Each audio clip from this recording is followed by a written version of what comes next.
कभी आपने महसूस किया है कि आप हर महीने पूरी ईमानदारी से एसआईपी कर रहे हैं, टाइम पर पैसा डाल रहे हैं, फिर भी जब पोर्टफोलियो खोलते हैं तो दिल थोड़ा सा टूट जाता है। ग्रोथ दिखती तो है लेकिन वो वाव फैक्टर नहीं आता।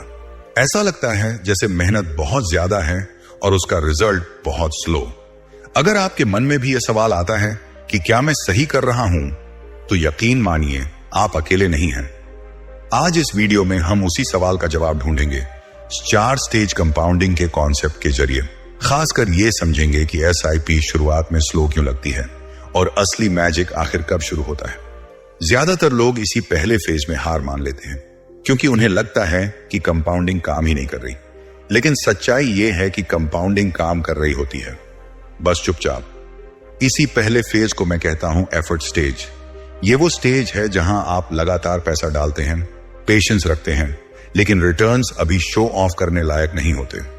यहां आपकी सबसे बड़ी इन्वेस्टमेंट पैसा नहीं बल्कि आपका सब्र और भरोसा होता है। वॉरेन बफेट भी कहते हैं कि वेल्थ बिल्डिंग में सबसे मुश्किल काम है वेट करना, और यही वजह है कि बहुत कम लोग इस स्टेज को पार कर पाते हैं। अगर आप इस एफर्ट स्टेज को समझ गए, इसे एक्सेप्ट कर लिया और यहां से बाहर नहीं निकले, तो आगे आने वाले स्टेजेस में कंपाउंडिंग का असली मैजिक खुद आपको सरप्राइज कर देगा। इस वीडियो के आखिर तक आपको साफ समझ आ जाएगा कि आपकी एसआईपी स्लो नहीं है, बल्कि वो आपको अमीर बनाने की तैयारी कर रही है। 4 स्टेज कंपाउंडिंग को समझने के लिए सबसे पहले हमें उस फेज को समझना होगा जहां ज्यादातर लोग हार मान लेते हैं, एफर्ट स्टेज। यही वो स्टेज है जहां लोगों को लगता है कि उनकी एसआईपी स्लो है, काम नहीं कर रही, या शायद उन्होंने गलत फैसला ले लिया है। आमतौर पर यह स्टेज पहले 3 से 5 साल का होता है। इस दौरान आप हर महीने डिसिप्लिन से इन्वेस्ट करते हो, मार्केट के उतार चढ़ाव झेलते हो, लेकिन जब पोर्टफोलियो देखते हो तो रिटर्न्स बहुत नॉर्मल से लगते हैं। मन में सवाल आता है, बस इतना ही? असल में एफर्ट स्टेज सबसे ज्यादा मिसलीडिंग होता है क्योंकि यहां आपके पैसे ने अभी तक खुद से पैसा बनाना शुरू नहीं किया होता। आप सिर्फ सीड्स बो रहे होते हो। जैसे जमीन के अंदर बीज अंकुरित हो रहा होता है, जड़ें बन रही होती हैं, लेकिन ऊपर से कुछ दिखाई नहीं देता। आपको लगता है कुछ हो ही नहीं रहा, जबकि अंदर बहुत कुछ तैयार हो रहा होता है। कंपाउंडिंग यहीं पर साइलेंटली काम करती है। इसे एक रियल लाइफ उदाहरण से समझते हैं। मान लीजिए प्रिया 27 साल की है और मुंबई में मार्केटिंग एग्जीक्यूटिव के तौर पर काम करती है। वह हर महीने 8,000 रुपए की एसआईपी एक डाइवर्सिफाइड इक्विटी म्यूचुअल फंड में करती है, जो औसतन 12% रिटर्न देता है। 5 साल में प्रिया ने कुल 4,80,000 रुपए इन्वेस्ट किए। जब वह 5 साल बाद अपना पोर्टफोलियो देखती है तो उसकी वैल्यू करीब 6,44,000 रुपए होती है, यानी प्रॉफिट सिर्फ 1,64,000 रुपए। अब प्रिया के दिमाग में वही सवाल आता है जो ज्यादातर लोगों के मन में आता है, मैंने इतने साल रेगुलर इन्वेस्ट किया और सिर्फ 1.5 लाख एक्स्ट्रा, क्या यह वाकई वर्थ है? यह फ्रस्ट्रेशन बिल्कुल नॉर्मल है क्योंकि एफर्ट स्टेज में रिटर्न्स छोटे ही दिखते हैं। यहां आपका पैसा अभी तक खुद से दौड़ना शुरू नहीं करता, वह अभी सीख रहा होता है। यह फेज बिल्कुल जिम जाने जैसा है। पहले 2 से 3 महीने आप रोज एक्सरसाइज करते हो, पसीना बहाते हो, लेकिन शीशे में कोई खास फर्क नजर नहीं आता। क्या इसका मतलब है कि आप टाइम वेस्ट कर रहे हो? नहीं, इसका मतलब है कि आपकी बॉडी अंदर से एडजस्ट हो रही है, मसल्स तैयार हो रही हैं। इन्वेस्टमेंट में भी पहले सालों में रिजल्ट कम दिखते हैं, लेकिन यही साल आपकी फाइनेंशियल फिटनेस बनाते हैं। अब एक और रियलिटी चेक। मान लीजिए आप रोज स्टारबक्स या सीसीडी से 200 रुपए की कॉफी पीते हो। महीने में यह 6,000 रुपए हो जाता है, साल में 72,000 रुपए और 5 साल में करीब 3,60,000 रुपए। अगर यही पैसा एसआईपी में गया होता तो 5 साल बाद इसकी वैल्यू 5 लाख रुपए से ज्यादा होती। लेकिन प्रॉब्लम यह है कि एसआईपी के पहले साल आपको सिर्फ कुछ हजार रुपए का फायदा दिखेगा। तब दिमाग कहेगा, इतना सैक्रिफाइस करके बस इतना? यही एफर्ट स्टेज का सबसे बड़ा ट्रैप है। इस स्टेज में आपको लगेगा कि चीजें बहुत स्लो हैं, लेकिन सच यह है कि इंजन अभी वार्म अप ले रहा है। सोशल मीडिया पर लोग क्विक प्रॉफिट्स दिखाते हैं, लेकिन कोई यह नहीं बताता कि कंपाउंडिंग का असली मैजिक देर से शुरू होता है। यहां रिटर्न्स से ज्यादा आपके पेशेंस, डिसिप्लिन और हैबिट की परीक्षा होती है। दोस्तों को नई बाइक, गैजेट्स और वेकेशंस पर पैसा खर्च करते देखना और खुद हर महीने एसआईपी में पैसा डालना मेंटली टफ लगता है, लेकिन यही वो मोमेंट है जहां फ्यूचर वेल्थ डिसाइड होती है। एफर्ट स्टेज में जो टिक गया वही अगले स्टेज में कंपाउंडिंग का असली मैजिक देखता है। वॉरेन बफेट की वेल्थ का सीक्रेट भी यही है, जल्दी नहीं, लगातार और लंबे समय तक इन्वेस्ट करना। जब भी 4 स्टेज कंपाउंडिंग की बात आती है तो मैं हमेशा अपनी पर्सनल जर्नी याद करता हूं। मुझे आज भी याद है जब मैंने अपनी पहली SIP शुरू की थी। हर महीने 5,000 रुपये इन्वेस्ट करता था। बाहर से सब ठीक लग रहा था, डिसिप्लिन था, रेगुलर इन्वेस्टमेंट था, लेकिन अंदर ही अंदर एक सवाल चलता रहता था। पहले 2-3 साल जब भी पोर्टफोलियो खोलता, वही फीलिंग आती, इतना सैक्रिफाइस कर रहा हूं और रिटर्न सिर्फ कुछ हजार रुपए। क्या मार्केट मुझे बेवकूफ बना रहा है? यही वो मोमेंट होता है जहां ज्यादातर लोग हार मान लेते हैं। लेकिन समय के साथ मुझे एक बहुत बड़ी रियलाइजेशन हुई। मैंने पीछे मुड़कर देखा और समझ आया कि उन शुरुआती सालों में सबसे बड़ी अचीवमेंट पैसा नहीं था, बल्कि इन्वेस्टिंग की हैबिट थी। वही हैबिट धीरे धीरे मेरी सबसे बड़ी एसेट बन गई। बाद में जब कंपाउंडिंग ने स्पीड पकड़ी तो वही 5,000 रुपए की SIP एकदम अलग स्टोरी लिखने लगी। यही वजह है कि इस स्टेज में असली फोकस पैसे पर नहीं, बल्कि हैबिट पर होना चाहिए। एफर्ट स्टेज में पोर्टफोलियो की वैल्यू से ज्यादा आपके डिसिप्लिन की वैल्यू होती है, क्योंकि अगर आप यहां गिव अप कर गए तो आगे आने वाले स्टेजेस का पे ऑफ आप कभी देख ही नहीं पाओगे। वॉरेन बफेट भी यही कहते हैं, वेल्थ जल्दी नहीं बनती, लेकिन जो टिक जाता है वही जीतता है। इस स्टेज को किसान के उदाहरण से समझिए। जब किसान बीज बोता है तो पहले कुछ हफ्तों तक खेत बिल्कुल खाली लगता है। बाहर से देखने वालों को लगता है कि कुछ हो ही नहीं रहा, लोग मजाक भी उड़ाते हैं, लेकिन असल ग्रोथ जमीन के अंदर होती है। जड़ें बनती हैं, बीज मजबूत होता है और फिर एक दिन अचानक पूरा खेत हरा दिखाई देता है। कंपाउंडिंग भी बिल्कुल ऐसा ही काम करती है। शुरुआती कुछ साल आपको स्लो, बोरिंग और फ्रस्ट्रेटिंग लगेंगे। यही पेशेंस का सबसे बड़ा टेस्ट होता है। अगर आज आप एफर्ट स्टेज में हो और आपको लग रहा है कि रिटर्न्स बहुत छोटे हैं, तो रिलैक्स, ये बिल्कुल नॉर्मल है। इस स्टेज में गेम छोड़ देना सबसे बड़ी गलती होती है, क्योंकि यही फेज आपको डिसिप्लिन सिखाता है, पेशेंस सिखाता है और एक मजबूत फाइनेंशियल आइडेंटिटी बनाता है। कंपाउंडिंग का पहला स्टेज देखने में भले ही बोरिंग लगे, लेकिन यही आपकी वेल्थ की फाउंडेशन है। जिम हो, कॉफी की आदत हो या फार्मिंग, हर जगह नियम एक ही है। शुरुआत में रिजल्ट कम दिखते हैं, लेकिन कंसिस्टेंसी आगे जाकर मैजिक करती है। तो अगर आज आप इन्वेस्ट कर रहे हो और सोच रहे हो कि ग्रोथ नहीं हो रही, चिंता मत करो। आप फेल नहीं हो रहे, आप सिर्फ वार्म अप स्टेज में हो। असली खेल अभी शुरू होना बाकी है। 4 स्टेज कंपाउंडिंग में एफर्ट स्टेज को सरवाइव करने के बाद जो फेज आता है, वही असली गेम चेंजर होता है। पैटियंस पे ऑफ स्टेज। आमतौर पर यह स्टेज 6 से 15 साल के बीच आता है। अगर आपने पहले 5 सालों में अपनी SIP बंद नहीं की, डिसिप्लिन नहीं तोड़ा और मार्केट के शोर में घबराकर बाहर नहीं निकले, तो सबसे पहले कंग्रेचुलेशंस, आप अब उस जोन में एंटर कर चुके हो जहां कंपाउंडिंग अपना असली रंग दिखाना शुरू करती है। इसे पेशेंस पे ऑफ स्टेज इसलिए कहा जाता है क्योंकि अब वेल्थ सिर्फ आपकी मंथली SIP से नहीं बन रही होती। अब आपके पुराने रिटर्न्स भी खुद से पैसा बना रहे होते हैं। यानी कंपाउंडिंग का इंजन जो पहले सिर्फ वार्म अप पर था, अब एक्चुअल स्पीड पकड़ चुका होता है। फर्क साफ दिखने लगता है। वही इन्वेस्टमेंट, वही अमाउंट, लेकिन रिजल्ट्स अब पहले जैसे नहीं रहते। इसे अंकित की स्टोरी से समझते हैं। अंकित 26 साल का सॉफ्टवेयर इंजीनियर है। उसके आसपास दोस्त नई बाइक्स ले रहे थे, लेटेस्ट गैजेट्स खरीद रहे थे, हर वीकेंड पार्टी और ट्रिप्स प्लान हो रहे थे, और अंकित, उसका SIP हर महीने साइलेंटली अकाउंट से डिडक्ट होता जा रहा था। पहले 5 सालों में उसने कुल 6 लाख रुपए इन्वेस्ट किए। पोर्टफोलियो वैल्यू बनी करीब 8,20,000 रुपए। प्रॉफिट सिर्फ 2,20,000 रुपए। न कोई एक्साइटमेंट, न कोई शो ऑफ। लेकिन अंकित ने रुकने के बारे में सोचा भी नहीं। अब 10 साल पूरे हुए, टोटल इन्वेस्टमेंट 12 लाख रुपए, लेकिन पोर्टफोलियो वैल्यू पहुंच गई 21 लाख रुपए, प्रॉफिट करीब 9 लाख रुपए। और 15 साल बाद टोटल इन्वेस्टमेंट 18 लाख रुपए, लेकिन पोर्टफोलियो वैल्यू 39 लाख रुपए के आसपास। यानी प्रॉफिट अकेले 21 लाख रुपए। यहीं पर गेम पूरी तरह बदल जाता है। अब कंपाउंडिंग का इंजन फुल स्पीड में होता है। यह स्टेज बिल्कुल करियर ग्रोथ जैसा है। शुरुआत में सैलरी कम होती है, 5% या 10% इंक्रीमेंट बहुत छोटा लगता है, लेकिन जब 10 साल बाद आपकी बेस सैलरी बड़ी हो जाती है, तो वही 10% लाखों में कन्वर्ट हो जाता है। परसेंटेज वही रहता है, लेकिन नंबर अचानक बड़े दिखने लगते हैं।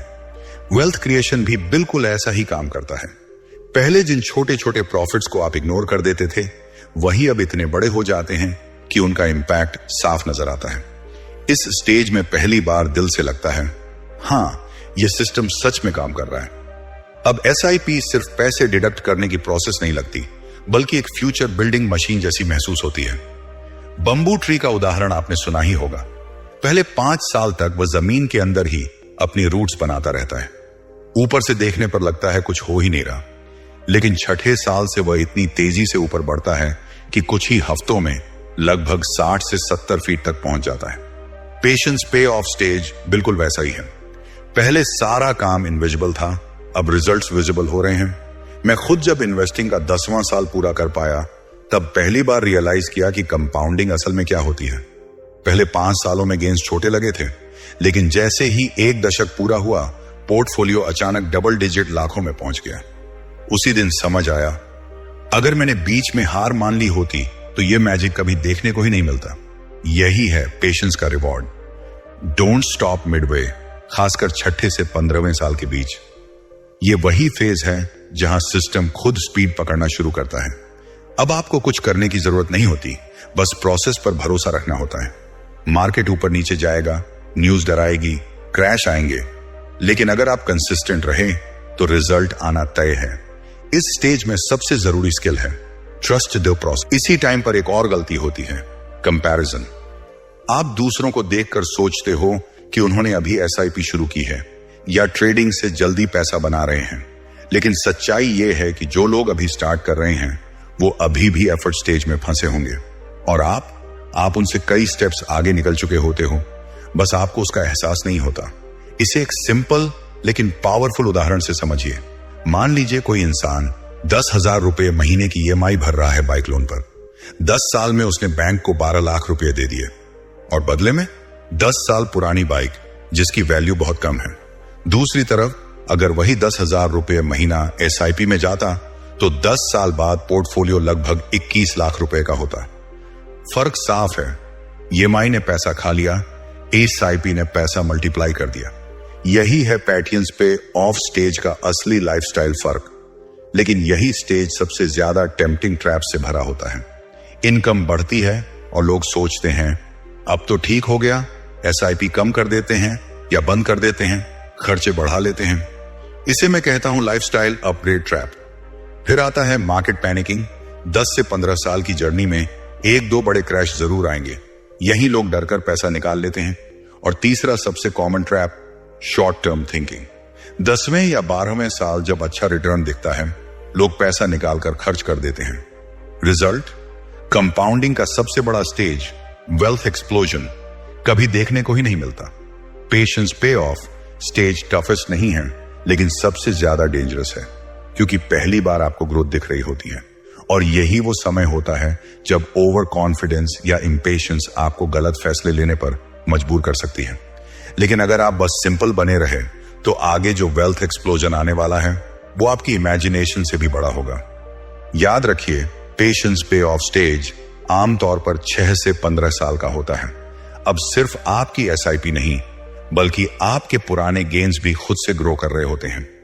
अंकित का 18 लाख रुपए इन्वेस्टमेंट, 39 लाख रुपए बनना, करियर ग्रोथ का उदाहरण, बंबू ट्री की कहानी और EMI बनाम SIP सब एक ही बात सिखाते हैं, पेशेंस इवेंचुअली पेज ऑफ। बीच में रुकना ही एकमात्र तरीका है हारने का। तो अगर आप आज इन्वेस्टिंग के 6 से 15वें साल में हो और आपको लग रहा है कि अब चीजें ठीक ठाक ग्रो कर रही हैं, तो खुश हो जाइए, आपने सबसे मुश्किल एफर्ट स्टेज पार कर लिया है। अब आपको तेज भागना नहीं है, बस बने रहना है। असली मैजिक बहुत करीब है। वेल्थ एक्सप्लोजन स्टेज, यही वो स्टेज है जहां कंपाउंडिंग आपको दिखाती है कि करोड़पति बनने की ताकत असल में कैसी दिखती है। कहते हैं पेशेंस का फल मीठा होता है, और इन्वेस्टिंग की जर्नी में यह लाइन 100% सच साबित होती है। आमतौर पर 16 से 25 साल के बाद यह स्टेज शुरू होता है। एफर्ट स्टेज में रिजल्ट स्लो थे, पेशेंस पे ऑफ स्टेज में ग्रोथ दिखने लगी थी, लेकिन अब ग्रोथ कर्व सीधा रॉकेट बन जाता है। इसे एक्सप्लोजन स्टेज इसलिए कहा जाता है क्योंकि आपकी मेजॉरिटी वेल्थ यही बनती है। अगर आपने 20 से 25 साल तक इन्वेस्टिंग जारी रखी तो आपकी टोटल वेल्थ का करीब 70 से 80% हिस्सा सिर्फ इसी स्टेज में क्रिएट होता है। और यही वो सीक्रेट है जो बहुत कम लोग एक्सपीरियंस कर पाते हैं, क्योंकि ज्यादातर लोग या तो एफर्ट स्टेज में हार मान लेते हैं या पेशेंस पे ऑफ स्टेज में ही रुक जाते हैं। अब याद कीजिए अंकित को, जिसने 15 साल तक एसआईपी कंटिन्यू की थी। 18 लाख रुपए इन्वेस्ट करके उसने करीब 39 लाख रुपए का पोर्टफोलियो बनाया। बहुत से लोग यहीं रुक जाते, लेकिन असली गेम तो आगे था। अगर वही डिसिप्लिन 25 साल तक चला तो टोटल इन्वेस्टमेंट करीब 30 लाख रुपए के आसपास हुआ और पोर्टफोलियो पहुंच गया लगभग 1,55,00,000 रुपए तक। यानी पहले 15 साल में जो 39 लाख रुपए बने थे, उससे कई गुना वेल्थ सिर्फ अगले 10 सालों में बन गई। यही है कंपाउंडिंग का असली एक्सप्लोजन, जहां पैसा पैसा नहीं बल्कि स्पीड बन जाता है। इस स्टेज को आप प्रेशर कुकर की तरह समझिए। शुरुआत में गैस ऑन करते हो तो कुकर शांत रहता है, थोड़ी देर बाद 1-2 सीटी बजती है, लेकिन एक पॉइंट ऐसा आता है जब प्रेशर इतना बिल्ड हो चुका होता है कि सीटी लगातार बजने लगती है। वेल्थ क्रिएशन भी बिल्कुल ऐसा ही है, पहले स्लो, फिर स्टेडी और फिर अचानक अनस्टॉपेबल ग्रोथ। अब एक रियल लाइफ कंपैरिजन देखिए। 2 दोस्त हैं, राहुल और अर्जुन। राहुल ने 25 साल तक होम लोन की ईएमआई भरी। 25 साल बाद उसके पास एक फ्लैट है जिसकी वैल्यू मान लीजिए करीब 1.5 करोड़ है। दूसरी तरफ अर्जुन ने वही अमाउंट 25 साल तक एसआईपी में डाला। 25 साल बाद अर्जुन का पोर्टफोलियो करीब 3 करोड़ से ज्यादा का है। यानी अर्जुन न सिर्फ घर खरीद सकता है बल्कि उसके पास एक्स्ट्रा करोड़ों भी बचते हैं। यही फर्क है ईएमआई माइंडसेट और लॉन्ग टर्म एसआईपी माइंडसेट में। वेल्थ एक्सप्लोजन स्टेज में एक चीज बहुत क्लियर हो जाती है। अब आपकी वेल्थ आपकी मेहनत से नहीं बल्कि टाइम से बन रही है। आपने सालों पहले जो सही फैसले लिए थे वही अब ब्याज पर ब्याज, ग्रोथ पर ग्रोथ बना रहे हैं। यही वजह है कि वॉरेन बफेट जैसे लोग कहते हैं, the stock market is a device for transferring money from the impatient to the patient. तो अगर आप इस स्टेज तक पहुंच गए तो समझ लीजिए आपने गेम जीत लिया। यहां कोई जादू नहीं है, सिर्फ लंबा समय, कंसिस्टेंसी और पेशेंस है। एफर्ट स्टेज ने आपको डिसिप्लिन सिखाया, पेशेंस पे ऑफ स्टेज ने भरोसा दिया, और अब वेल्थ एक्सप्लोजन स्टेज आपको दिखाता है कि कंपाउंडिंग असल में क्यों दुनिया की 8वीं अजूबा कहलाती है। 4 स्टेज कंपाउंडिंग की जर्नी का सबसे इमोशनल और आंखें खोल देने वाला हिस्सा मेरे लिए तब आया जब मैंने अपना 20वां साल इन्वेस्टिंग में पूरा किया। ईमानदारी से कहूं, मैं शॉक में था। पहले 10 से 11 साल तक जो ग्रोथ मुझे बोरिंग, स्लो और अनएक्साइटिंग लगती थी, वही ग्रोथ अगले कुछ सालों में लिटरली डबल और ट्रिपल होने लगी। तब पहली बार दिल से एक ही ख्याल आया, काश मैंने यह जर्नी और जल्दी शुरू की होती, क्योंकि यहां 1 साल का भी डिले सच में करोड़ों का फर्क डाल देता है। मैंने यही चीज अपने कई क्लाइंट्स में भी देखी है। बहुत से लोग 40 की उम्र में इन्वेस्टिंग शुरू करते हैं। मान लीजिए वो भी 10,000 रुपए महीना एसआईपी करते हैं। 25 साल बाद जब उनका इन्वेस्टमेंट होराइजन पूरा होता है, उनकी उम्र 65 साल हो चुकी होती है और पोर्टफोलियो बनता है करीब 1,55,00,000। सुनने में अच्छा लगता है ना? लेकिन जरा सोचिए, अगर वही इंसान 25 साल की उम्र में एसआईपी शुरू करता तो 50 साल की उम्र तक ही उसके पास 1,55,00,000 होते, और अगर 65 तक कंटिन्यू करता तो पोर्टफोलियो कई करोड़ों में एक्सप्लोड कर चुका होता। यही है टाइम का मैजिक। यही वजह है कि इन्वेस्टिंग में अमाउंट से ज्यादा इंपॉर्टेंट होता है आपने कितने साल दिए। जितना जल्दी स्टार्ट करोगे उतना बड़ा एक्सप्लोजन देखोगे। Time is king. पहले 10 से 15 साल आपको लग सकता है कि कुछ खास नहीं हो रहा, लेकिन सच ये है कि वही साल आपकी वेल्थ की तैयारी कर रहे होते हैं। मेजॉरिटी वेल्थ हमेशा बाद में बनती है, शुरुआत सिर्फ फाउंडेशन होती है। इसीलिए एक सबसे बड़ी गलती होती है अर्ली विथड्रॉल। अगर आपने 15 से 20 साल बाद पैसे निकाल लिए तो आपने असली जैकपॉट मिस कर दिया। इसे आम के पेड़ से समझिए। पहले 5 से 7 साल तक पेड़ सिर्फ बढ़ता है, कोई फल नहीं। फिर थोड़े थोड़े आम आने लगते हैं, लेकिन 15 से 20 साल के बाद वही पेड़ हर साल सैकड़ों किलो आम देता है। कंपाउंडिंग भी बिल्कुल वैसी ही है। पहले इंतजार, फिर छोटे गेन्स और फिर life time supply of wealth. Wealth explosion stage में भी कुछ खतरनाक ट्रैप्स होते हैं। कुछ लोग 20 साल होल्ड करने के बाद सोचते हैं अब काफी है और पैसा निकाल लेते हैं, और अगले 10 साल का सबसे बड़ा एक्सप्लोजन मिस कर देते हैं। कुछ लोग करोड़ों का पोर्टफोलियो देखकर ओवर कॉन्फिडेंट हो जाते हैं और रिस्की बेट्स लगाने लगते हैं, और कुछ लोग लाइफस्टाइल इन्फ्लेशन का शिकार हो जाते हैं। जैसे जैसे पोर्टफोलियो बढ़ता है, खर्चे भी उसी स्पीड से बढ़ जाते हैं। लेकिन जब आप सच में एक्सप्लोजन स्टेज तक पहुंचते हो, तब एक बात क्रिस्टल क्लियर हो जाती है। पेशेंस और कंसिस्टेंसी ही असली हथियार है। यहां तक पहुंचने के लिए आपने सालों तक सैक्रिफाइस किया, टेम्पटेशंस को ना कहा, डिसिप्लिन मेंटेन किया, और अब फाइनली वही डिसिप्लिन आपको रिवॉर्ड दे रहा है। यही वजह है कि वॉरेन बफेट जैसे लोग कहते हैं, compounding works best for those who give it time. अब तक आपने 4 स्टेज कंपाउंडिंग की जर्नी में 3 अहम स्टेज देख लिए हैं: एफर्ट स्टेज, पेशेंस पे ऑफ स्टेज और वेल्थ एक्सप्लोजन स्टेज। लेकिन यहां एक सवाल बार बार सामने आता है, आखिर कंपाउंडिंग का असली मैजिक किस चीज से चलता है? वो कौन से फैक्टर्स हैं जो आपकी वेल्थ को सही दिशा में पुश करते हैं और 10 से 20 साल बाद ऐसे मैसिव रिजल्ट्स देते हैं जिनकी शुरुआत में कल्पना भी मुश्किल लगती है? इसीलिए इस हिस्से में मैं आपके साथ शेयर कर रहा हूं कंपाउंडिंग की असली पावर्स। अगर आपने इन्हें सही तरह से समझ लिया और अपनी इन्वेस्टिंग लाइफ में अप्लाई 10-20 साल बाद ऐसे मैसिव रिजल्ट्स देते हैं जिनकी शुरुआत में कल्पना भी मुश्किल लगती है। इसीलिए इस हिस्से में मैं आपके साथ शेयर कर रहा हूं कंपाउंडिंग की असली पावर्स। अगर आपने इन्हें सही तरह से समझ लिया और अपनी इन्वेस्टिंग लाइफ में अप्लाई कर लिया, तो यकीन मानिए आपकी फाइनेंशियल जर्नी पूरी तरह सुपरचार्ज हो सकती है। सबसे पहली और सबसे ज्यादा अंडररेटेड पावर है इनिशियल इन्वेस्टमेंट।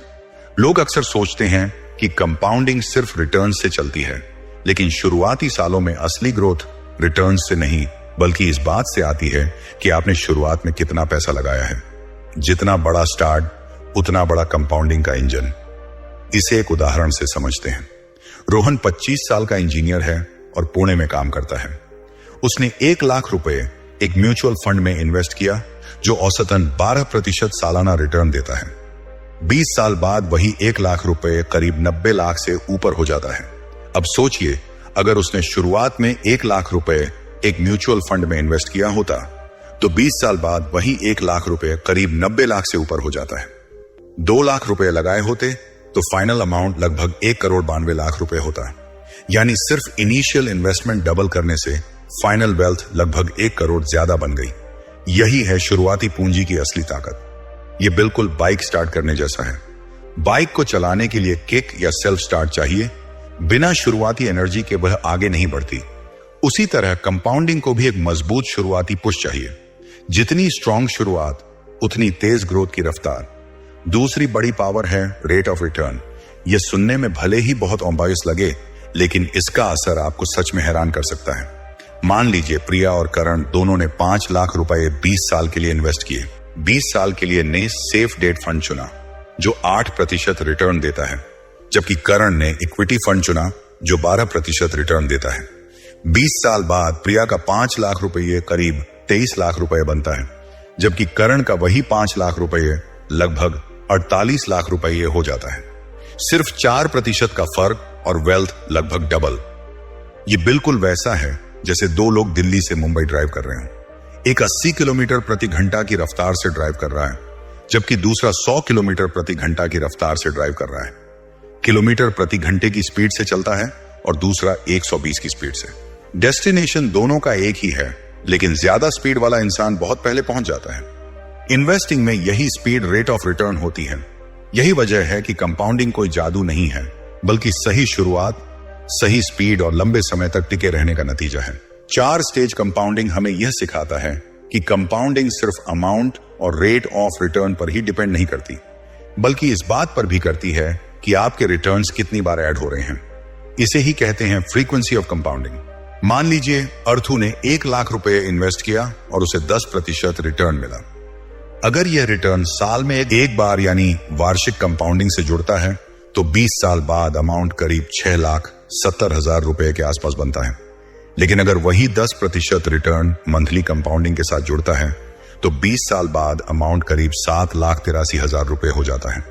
यानी सिर्फ फ्रीक्वेंसी बदलने से बिना एक्स्ट्रा रिस्क लिए हजारों रुपए का फर्क पड़ जाता है। यही वजह है कि SIP जैसी स्ट्रक्चर लंबी अवधि में इतनी पावरफुल बन जाती है। तो दोस्तों, ये थे कंपाउंडिंग की 8 असली powers: initial investment, rate of return, frequency, regular contribution, री इन्वेस्टमेंट, इंटरप्शन से बचना, इन्फ्लेशन एडजस्टेड ग्रोथ और टैक्सेस ऑफ चार्जेस को कंट्रोल करना। अगर आपने इन फैक्टर्स को समझकर अपनी इन्वेस्टिंग में अप्लाई कर लिया तो यकीन मानिए कंपाउंडिंग आपके लिए काम करना शुरू कर देगा और आपकी वेल्थ धीरे धीरे नहीं बल्कि एक दिन रॉकेट की तरह आगे बढ़ेगी। अब तक आपने कंपाउंडिंग के 3 स्टेज देखे, एफर्ट स्टेज, पेशेंस पे ऑफ स्टेज और वेल्थ एक्सप्लोजन स्टेज। साथ ही आपने उन 8 पावर्स को भी समझा जो इस पूरे सिस्टम को फ्यूल देती हैं। लेकिन सच यह है कि कंपाउंडिंग सिर्फ एक फाइनेंशियल स्ट्रेटेजी नहीं है बल्कि यह एक लाइफ फिलॉसफी है। कंपाउंडिंग का सबसे सिंपल रूल है स्मॉल स्टेप्स लॉन्ग टाइम, छोटी छोटी चीजें लेकिन लगातार। रोज 30 मिनट एक्सरसाइज करो और सालों बाद एक हेल्दी बॉडी मिलेगी। रोज 10 पेज पढ़ो और 10 साल में हजारों किताबों की नॉलेज बन जाएगी। रोज 500 रुपए की SIP करो और 20 साल में लाखों नहीं करोड़ों का फर्क दिखेगा। यही कंपाउंडिंग का असली प्रिंसिपल है और यह हर एरिया में काम करता है। रिलेशनशिप भी बिल्कुल कंपाउंडिंग जैसी होती है। शुरुआत में छोटे जेस्चर्स खास नजर नहीं आते, लेकिन सालों की ईमानदारी, प्यार और रिस्पेक्ट मिलकर ऐसा ट्रस्ट बनाते हैं जो किसी भी मुश्किल को झेल सकता है। इसलिए कंपाउंडिंग को सिर्फ इन्वेस्टिंग तक सीमित मत रखो, इसे लाइफ में भी अपनाओ। सोचिए अगर आप अपने काम में रोज सिर्फ 1% बेहतर बनो तो 1 साल बाद आप खुद ही पहचान नहीं पाओगे कि कितनी ग्रोथ हो चुकी है। यही है स्किल कंपाउंडिंग। रोज कोडिंग प्रैक्टिस, 10 साल बाद एक्सपर्ट सॉफ्टवेयर इंजीनियर। रोज बोलने की प्रैक्टिस, कॉन्फिडेंट पब्लिक स्पीकर। रोज छोटी सेविंग, एक स्ट्रॉन्ग इन्वेस्टर। सबसे बड़े दुश्मन हैं डिले करना, बीच में छोड़ देना और कंपाउंडिंग की पावर को अंडर एस्टिमेट करना। अभी टाइम है, इतना ही बना है, निकाल लेते हैं, या इतनी छोटी SIP से क्या होगा। यही सोच आपकी फ्यूचर वेल्थ को काट देती है। हर डिले और हर ब्रेक आपके फ्यूचर रिटर्न्स को छोटा कर देता है। मैंने यह जर्नी खुद जी है और कई लोगों को इसमें गाइड भी किया है। एक चीज बिल्कुल क्लियर है, कंपाउंडिंग उन्हीं को रिवॉर्ड करती है जो कंसिस्टेंट, पेशेंट और इंटेंशनल होते हैं। मेरा मकसद सिर्फ आपको मोटिवेट करना नहीं है बल्कि आपकी फाइनेंशियल जर्नी को सही डायरेक्शन देना है। याद रखिए, कंपाउंडिंग एक साइलेंट पार्टनर है। यह बैकग्राउंड में चुपचाप काम करता रहता है, लेकिन जब रिजल्ट्स आते हैं तो आपकी पूरी जिंदगी बदल सकती है। आप 25 के हों या 40 के, स्टार्ट कीजिए, कंसिस्टेंट रहिए और टाइम को अपना काम करने दीजिए। एक दिन आपका फ्यूचर सेल्फ आपको इसके लिए थैंक करेगा। तो दोस्तों, अगर आपको यह वीडियो पसंद आया और आपने कंपाउंडिंग की पूरी जर्नी और उसके पावरफुल सीक्रेट्स समझ लिए हैं तो सब्सक्राइब करना मत भूलना। बेल आइकन दबाइए ताकि अगली वीडियो सबसे पहले आप देख सकें। और हाँ, वीडियो को लाइक और शेयर भी जरूर करें ताकि आपके दोस्त भी कंपाउंडिंग का मैजिक समझ सकें। क्योंकि याद रखिए, स्टार्ट आज ही, कंसिस्टेंट रहो और टाइम को अपना काम करने दो।